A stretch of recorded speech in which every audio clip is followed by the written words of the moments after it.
Ooh, panic! Hello, and welcome back once again to Belmont Bunch, where we're very calm tonight. The New York Islanders have lost 2 games in a row to an ECHL goalie, to the worst team in hockey, with third period leads and 2-goal leads. Quoting Arthur Staple, seems bad. Well, it is. This team, now, you could go at it from the perspective of, whatever, it doesn't matter where they finish, they're going to have to play who they're going to have to play, and they're just going to have to deal with it. And that's fair because, honestly, I don't want to play anyone in this division. So does it really, or it's kind of splitting hairs on who we actually play. But also there's an argument that we should treat the last few games as just an opportunity to get good, as some gamers would say. And the problem is we have not done that. The Isles have struggled outside of against the Rangers to really put together like a convincing, performance. I was going to say a convincing impression. That didn't make any sense. But they have looked disinterested. Doubly so since they clinched. Doubly so. Triply so. More. It's been really bad. And like the only guys that have really shown effort, I think, mostly have been the goalies, although where some places we'll give credit tonight. Cal Clutterbuck had a better game. Ross Johnston did have an impact, was able to get involved on the Pollock goal. Cal Clutterbuck getting a shorthanded goal, but also kind of looking a little bit closer to the form that the Islanders pray they get from him. He did unleash that shot that I said every year we get one of those, and he did that tonight. And Josh Bailey in that second line starting to get a little bit better, maybe generating some of that momentum they had in the playoffs last year again. I saw that in bursts. Josh Bailey, I thought, played all right in the offensive zone specifically.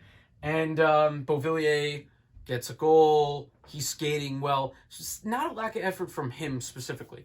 It is, on the blue line, pretty worrying because, guys, Barry Trotz noted it in the presser after last game, is kind of, surprised at how often the Islanders defensemen are just getting walked by. And Scott Mayfield had that happen again tonight. I failed to mention, but in the last game, on the tying goal by Buffalo, did the same thing, got absolutely walked. And that seems to be a problem. So I think, the Isles, it's tough. Trotz is trying to press as many buttons as he can. He sits Leo and he sits Barzy tonight. And I think that's half rest and half, what the hell was that last night? And I think that's a good thing. And I think the team responded for 20 minutes. 30. Again, they're not playing 60-minute games. Overtime was like a complete nothing ball tonight. Just very worrying in terms of like, if you're one of the people like me that was like, all right, the last few games, we're going to play who we play in the playoffs. Just play your game. Get back to your game.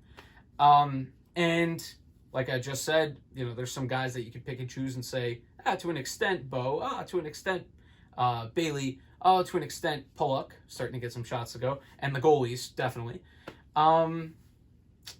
But it is worrying to see some of the defensive lapses. The Anders Bjork goal just walked in. I don't put that on Sorokin. The guy just walked in at will. Nobody's willing to step up to shooters. Very worrying, I will say. They get 2 against the Devils now. The Devils had a win tonight in OT. They kept Boston from running too far away from us. But I don't know how many other times I can say. Very worrying.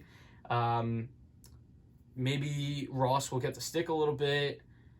I don't know. I don't envy Barry's position because, again, it's an execution thing. It doesn't feel like a game plan thing. It's like, hey, guys, wake up and, like, what can you do other than, like, scream at them and hope that it turns around, and have harder practices and stuff like that, but also towing the line of trying to keep them rested for the playoffs. So there's a lot of things going into it.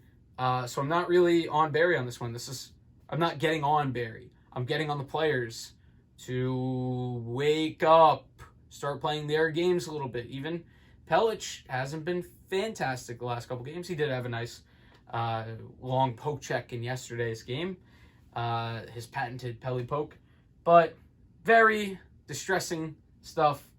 It can go away once the playoffs start, like they did last year. However, it's not the same scenario. Last year, they had 4 months to get ready for it. And last year, when they were on that 7-game losing streak, they were a little bit beat up with injuries. They're not right now. They're just not playing well. So that's a little bit scarier than the pre-COVID streak. That's all I've got for tonight. We'll see you. We'll see you next time. I'm getting more and more distressed as I finish these videos every time.